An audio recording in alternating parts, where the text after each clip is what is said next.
Segunda-feira, 16 de março, você confere no seu Jornal da Rede. Papa Leão XIV renovou seu apelo pela paz no Oriente Médio e pediu um cessar-fogo imediato na guerra. Bolsonaro completa 48 horas internado na UTI de um hospital particular em Brasília e vamos ir com as atualizações. Prefeitura de Guarulhos está com inscrições abertas para o curso gratuito de Libras para iniciantes. Começa amanhã a troca solidária de ingressos para os shows de aniversário de Suzano. E tem seu Resenha na Rede com o Lucas. Está no ar o seu jornal.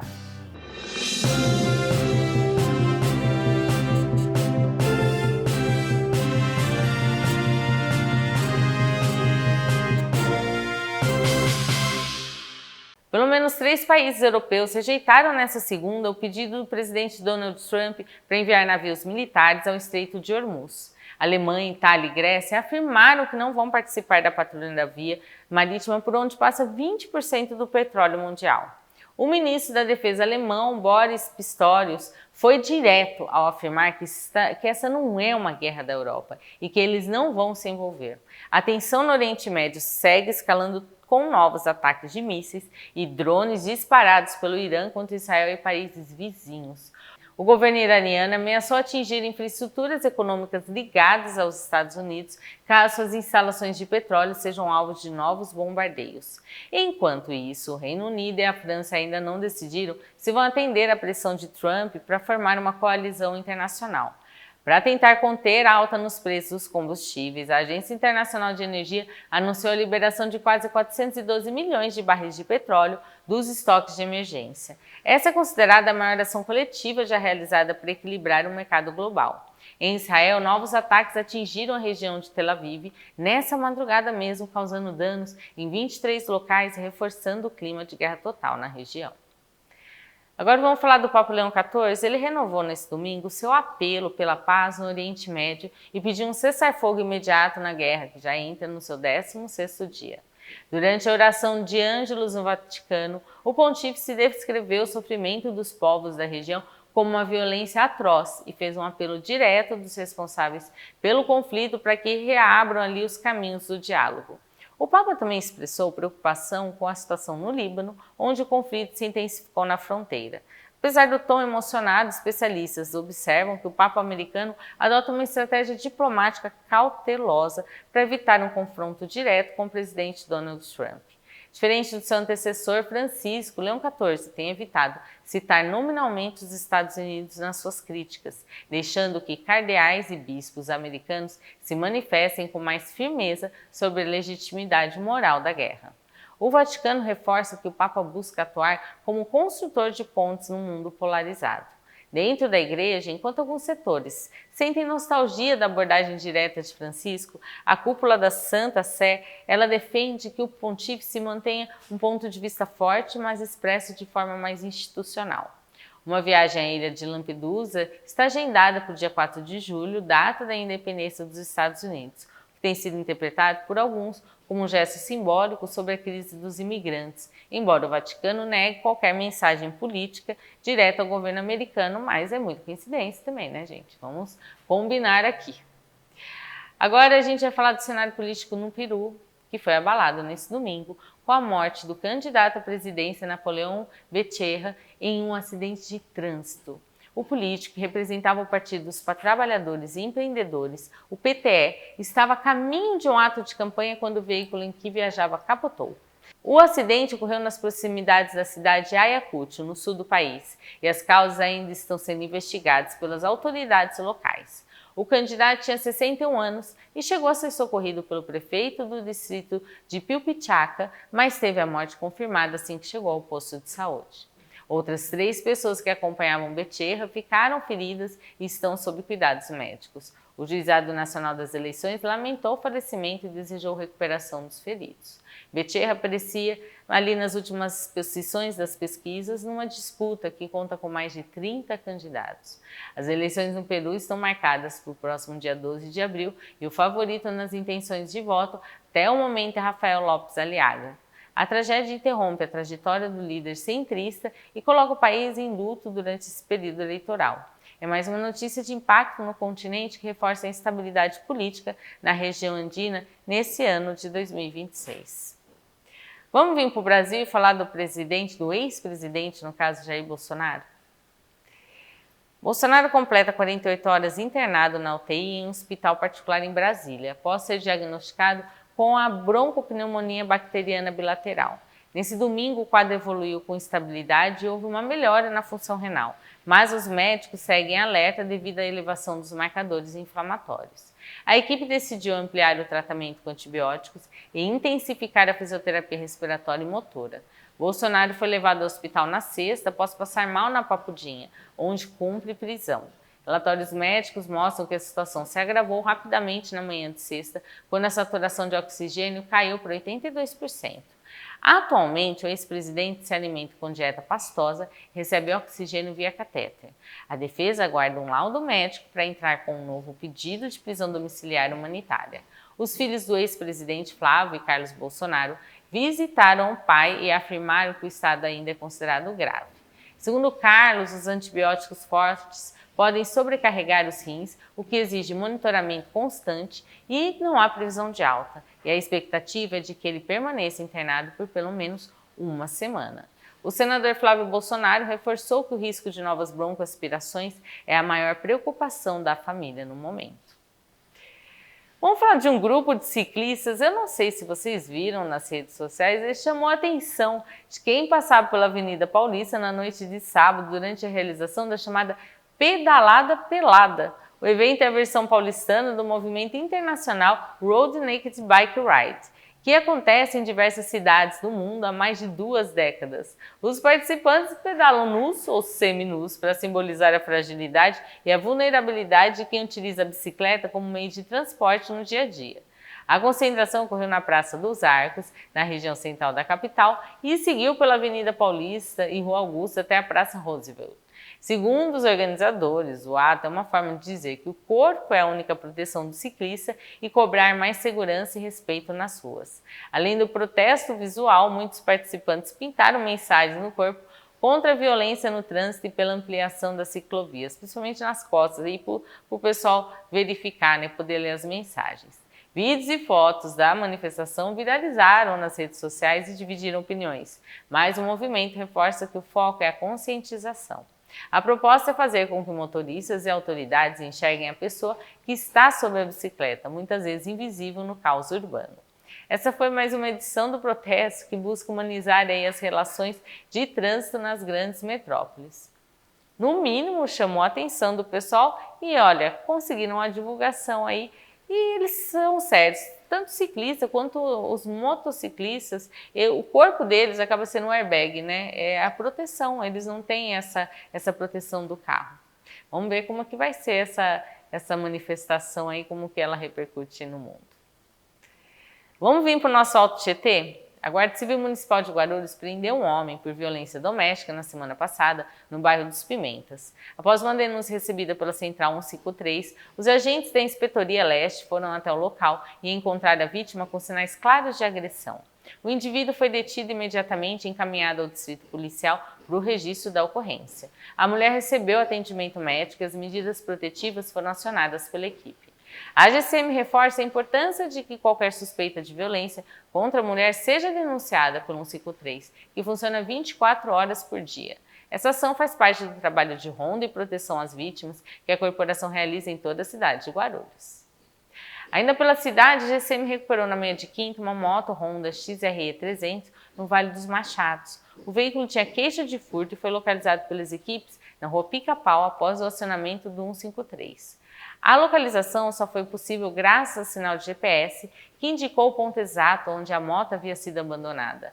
Após a recuperação, a moto foi encaminhada ao distrito policial para o registro da ocorrência e posteriormente devolvida ao proprietário. Que sorte, Essa é mais uma ação da GCM que reforça a importância do uso da tecnologia e do monitoramento e ali o próprio sinal, a sinalização do veículo aí, que ajuda também, Vamos falar de um homem que era procurado pela justiça há cerca de 2 anos. Ele foi preso, sabe aonde? Nesse sábado em Mogi das Cruzes, após uma operação conjunta entre a Polícia Militar e a Guarda Civil Municipal. O suspeito era investigado por participação no latrocínio de um policial militar aposentado.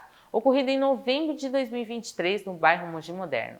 A prisão aconteceu durante as buscas por criminosos que haviam roubado uma motocicleta no último sábado na Vila Natal.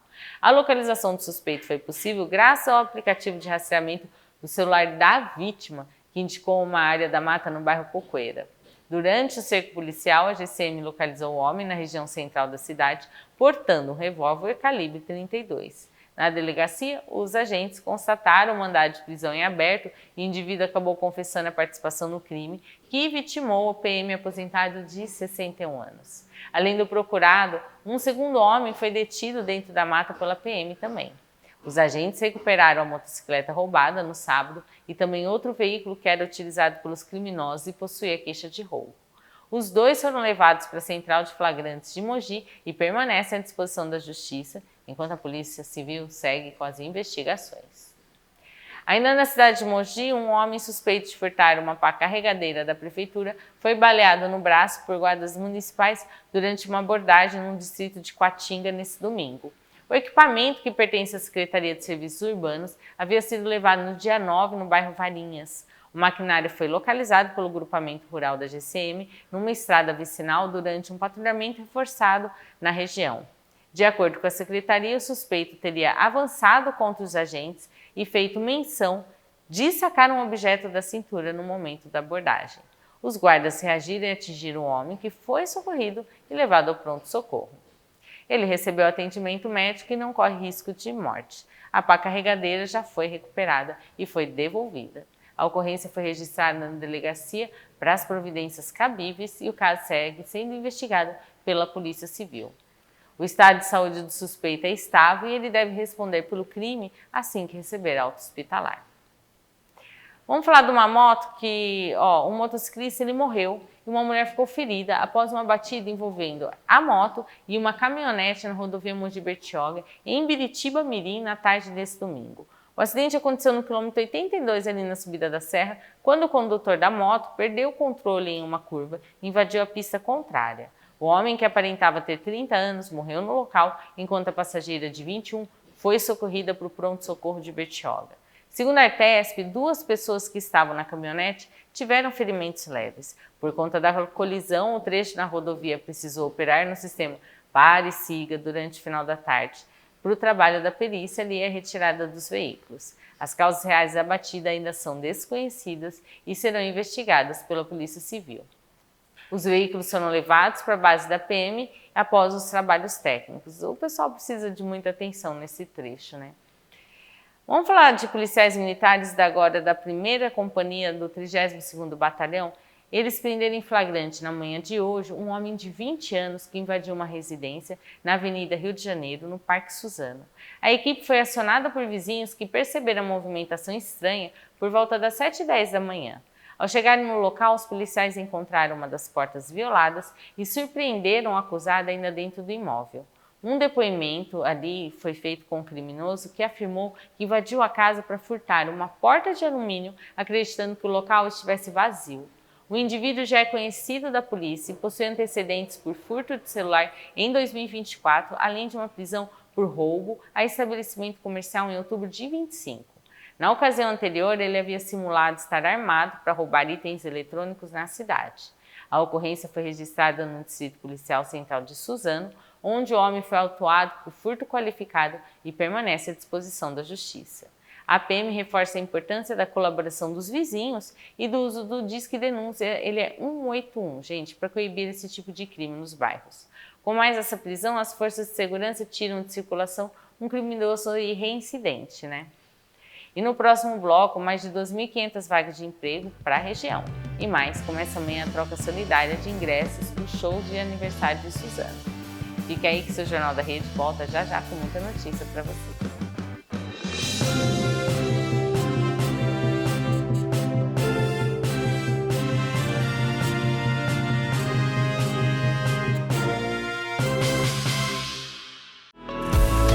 O ano novo chegou e com ele vem o famoso susto, o reajuste do plano de saúde da sua empresa. Mas calma, tem solução. Com a Me Protege, você pode fugir do reajuste abusivo. A gente analisa seu plano atual, compara com todas as operadoras do mercado e encontra a melhor opção, com qualidade e economia. E olha esse exemplo, a Amil está com uma promoção especial para empresas da região. Sem coparticipação nos hospitais da rede Total Care, como Hospital Ipiranga, em Mogi e em Arujá. Isso mesmo, é a chance de começar o ano cuidando da saúde da sua equipe e do caixa da sua empresa. E quem fecha com a Me Protege ainda pode divulgar sua marca aqui na TV. Quer fugir do reajuste e ainda ganhar visibilidade? Chama agora a Me Protege no WhatsApp e descubra quanto a sua empresa pode economizar.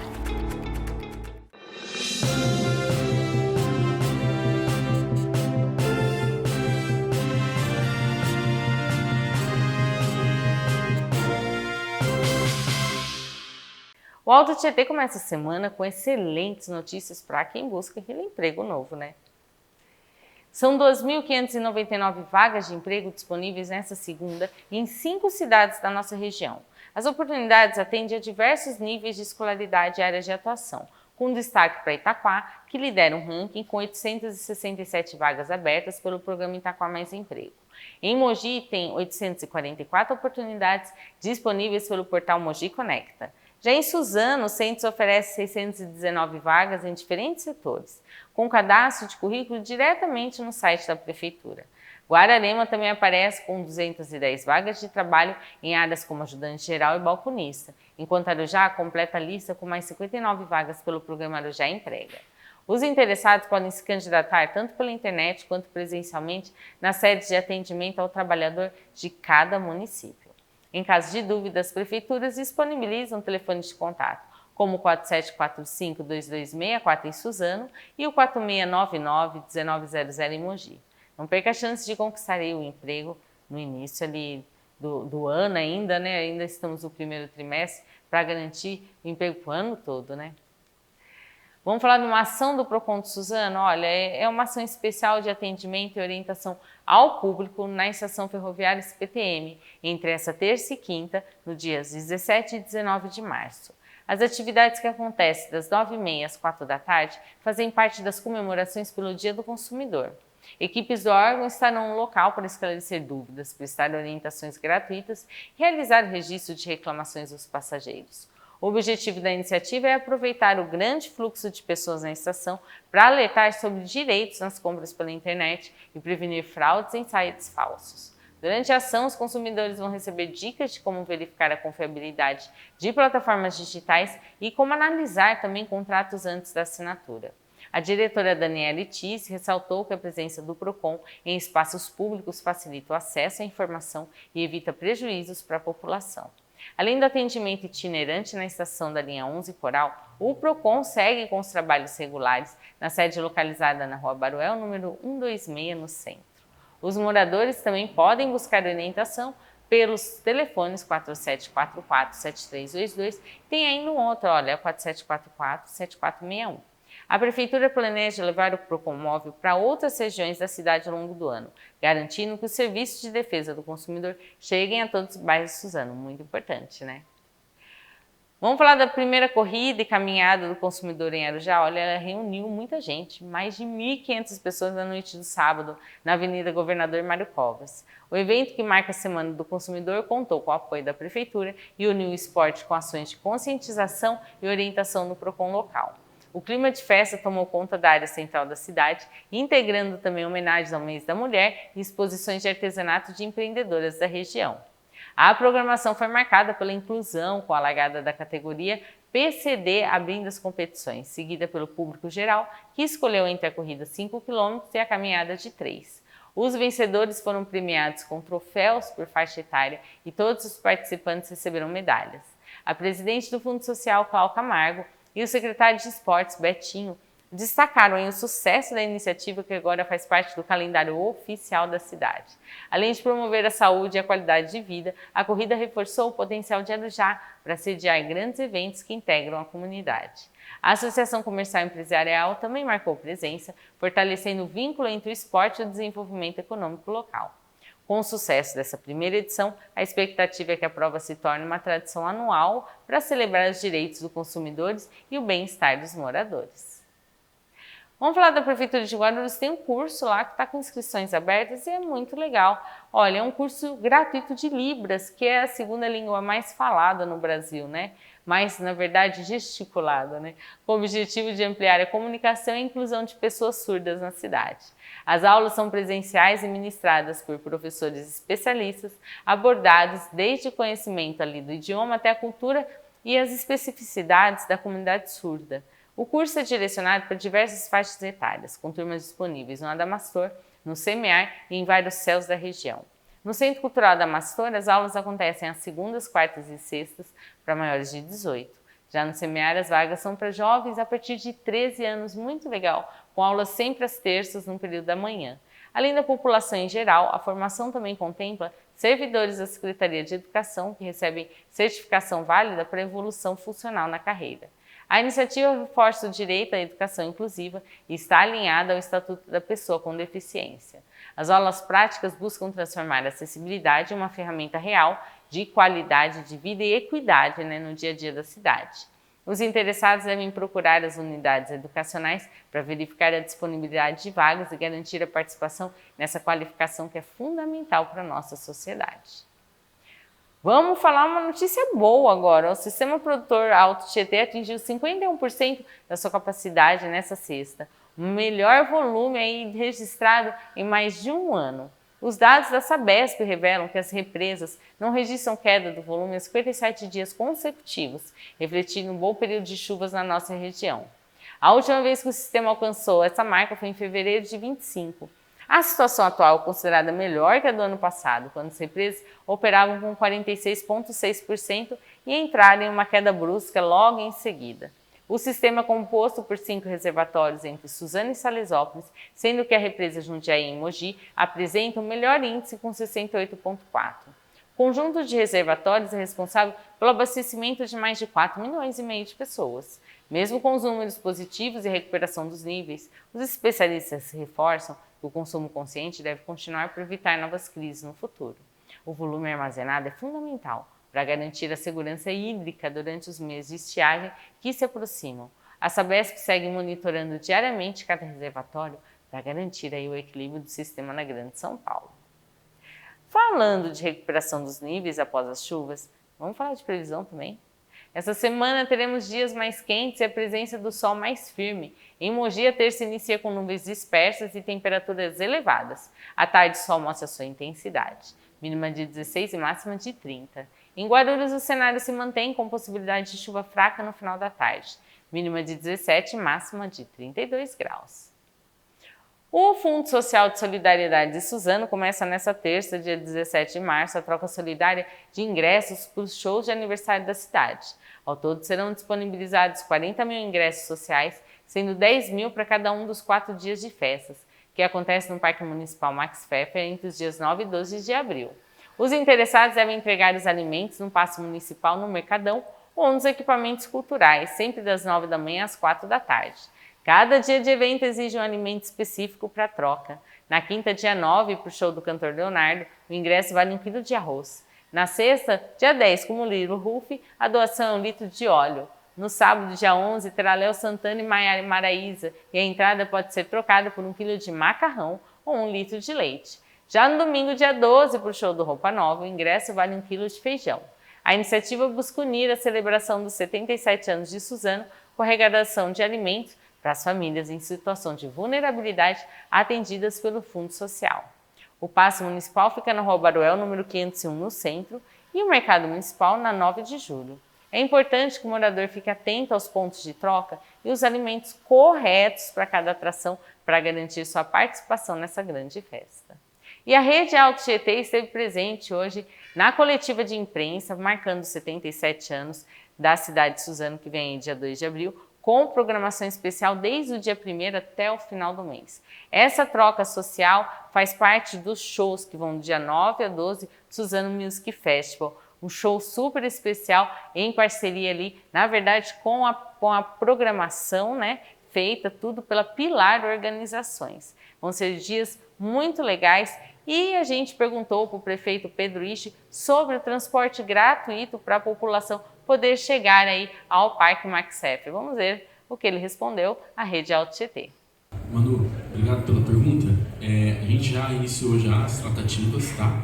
Com relação ao transporte, a gente viabilizar algumas linhas no funcionamento até mais tarde, né? Então, para que eles possam permanecer nas linhas até um determinado horário e a gente ampliar e trazer essa questão do transporte gratuito. Então, a gente já abriu as conversas aí para que a gente possa ter esse serviço e manter essa qualidade aí no evento. Ao longo do mês aí de março, em abril, a gente vai atualizando vocês sobre os shows, sobre toda a programação que terá, porque nessa coletiva a gente pegou muita informação. É a Rede Alto GT fazendo e marcando presença aí nas divulgações. Vamos falar de Oscar, gente? Vocês assistiram? O filme Uma Batalha Após a Outra confirmou o favoritismo e foi o grande vencedor, né, do Oscar, levando 6 estatuetas, incluindo as de melhor filme, direção e roteiro adaptado. A obra do cineasta Paul Thomas Anderson desbancou o histórico Pecadores, que concorria em 16 categorias e terminou a noite com 4 prêmios, entre eles o de melhor ator para Michael B. Jordan. Outro destaque foi Champagne, que levou o 3º Oscar como ator coadjuvante, ele sempre presente aí, né? Mas não compareceu à cerimônia. Para o cinema brasileiro, a noite teve um gostinho um pouquinho mais amargo. Não ruim, porque a gente marcou presença, mas o país saiu sem nenhuma vitória, apesar das 5 indicações. Wagner Moura concorria como melhor ator por Agente Secreto, perdeu a disputa para Michael B. Jordan. O longa também não levou a estatueta de melhor filme internacional, que ficou com o norueguês Valor Sentimental. Mesmo sem prêmios, a participação foi histórica por ser o recorde de indicações do Brasil em uma única edição. Nas categorias femininas, Jessie Buckley confirmou o favoritismo e levou o Oscar de melhor atriz por Hamnet, enquanto Amy Madigan foi eleita melhor atriz coadjuvante por A Hora do Mal. A noite ainda contou com um empate inusitado na categoria de curta-metragem e a vitória de Guerreiras do K-pop como melhor animação e canção original. Apesar da frustração com a falta de estatuetas para o Brasil, o país reforçou sua relevância no cenário mundial do cinema em 2026, porque além do filme Agente Secreto, tinha o nosso fotógrafo brasileiro que estava concorrendo aí a melhor fotografia pelo filme Sonhos de Trem, mas aí também não conseguiu. Uma pena, mas vamos aí continuar torcendo para o nosso cinema brasileiro. Agora um assunto diferente aqui no seu jornal. Rinite. Você tem ou conhece no mínimo alguém, 1 ou 2 pessoas que tem também, né? Rinite alérgica, ela afeta cerca de 40% da população mundial. E apesar dos avanços da medicina, a ciência explica que a cura definitiva ainda é considerada improvável. O problema está na complexidade do nosso sistema de defesa, que reage de forma exagerada a substâncias comuns, como poeira, ácaro e pelo de animal. Por ser uma doença poligênica, ou seja, ligada a vários genes ao mesmo tempo, não existe um alvo único que os cientistas possam desligar para encerrar as crises. Durante o outono e inverno, os sintomas costumam piorar devido ao tempo seco e o fato de ficarmos mais tempo em ambientes fechados. A gente está acabando o verão, hein? Já logo vai começar. Especialistas recomendam que o primeiro passo para o controle é a higiene do ambiente, evitando tapete, cortina, além da lavagem diária das narinas com soro fisiológico. O uso de corticoides nasais modernos também ajuda a agir diretamente na inflamação, com poucos efeitos colaterais para o restante do corpo. Uma alternativa tem ganhado destaque a imunoterapia, conhecida como uma espécie de vacina para rinite. O tratamento dura de 3 a 5 anos e consiste em expor o paciente a doses crescentes de alérgeno para que o organismo se acostume com a substância. Cerca de 30% dos pacientes conseguem uma resolução quase total do quadro, trazendo um alívio significativo para quem sofre com o nariz entupido e espirros constantes. Lembrando que esse soro fisiológico não deve ser usado tão constantemente, porque dá um efeito rebote, né? O sal em excesso acaba ressecando a narina e aí a pessoa fica escrava daquilo, né? Bom, logo vai começar o outono, vamos ver aí o povo se manifestando aí dos rinites, né? E no próximo bloco tem um Resenha na Rede com o Lucas. Fica aí que a gente volta já com o seu Jornal da Rede.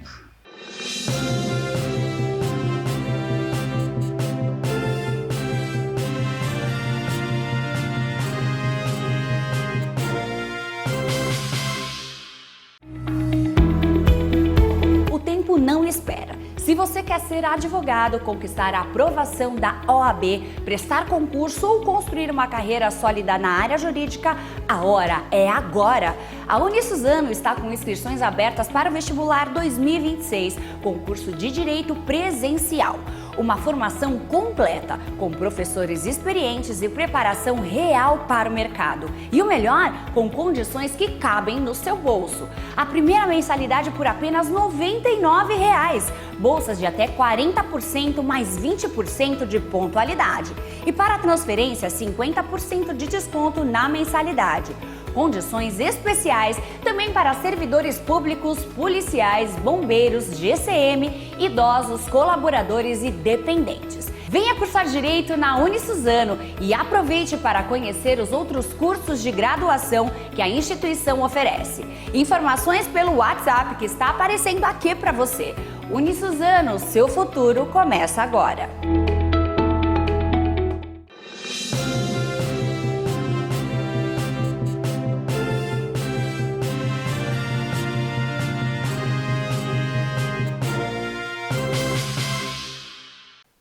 Fala pessoal, seu Resenha na Rede dessa semana já chegando com atualizações do Campeonato Brasileiro, porque tivemos a 6ª rodada acontecendo e no domingo tivemos os gigantes paulistas entrando em campo. No clássico, Santos e Corinthians ficaram no empate por 1-1 na tarde desse domingo.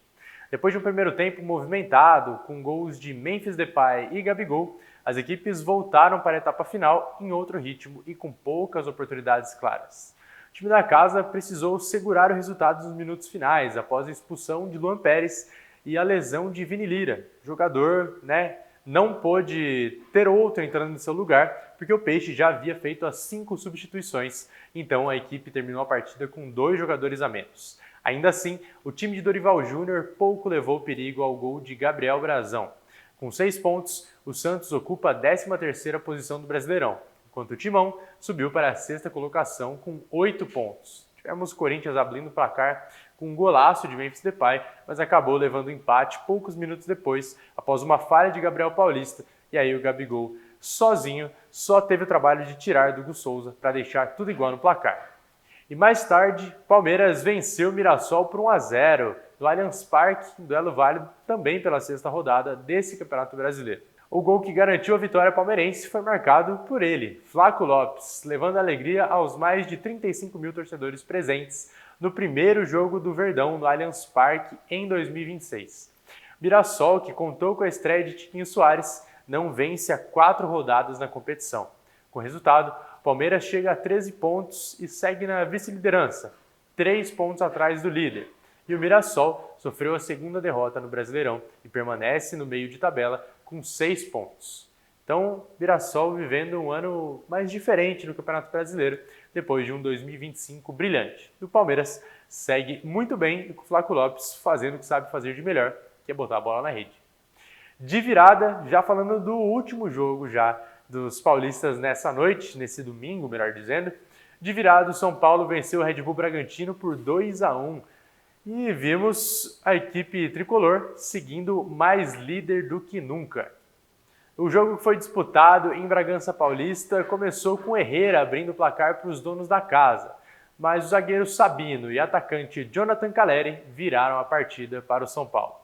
Com a vitória, o tricolor segue na liderança, como eu falei, e seguindo aí então na frente do rival Palmeiras. Hoje são 16 pontos para o tricolor, Palmeiras tem 13, São Paulo conseguiu manter o bom desempenho, mesmo depois da troca no comando técnico, já que o Crespo foi demitido, quem assumiu foi o Roger Machado. Então, já 2 vitórias para o tricolor depois dessa mudança, e a gente segue acompanhando por aqui. O São Paulo parece que embalou, conseguiu deixar para trás aqueles problemas de fora de campo, extra-campo, também vinha tendo algumas polêmicas, alguns problemas de lesões. O Calleri retornou muito bem, vem fazendo seus gols e, é claro, o São Paulo segue liderando e aproveitando essa boa fase. E olha só, teremos a 7ª rodada do Brasileirão acontecendo já nesse meio de semana. Então, na quarta-feira, às 7 da noite, Palmeiras e Botafogo se enfrentam no Allianz Parque.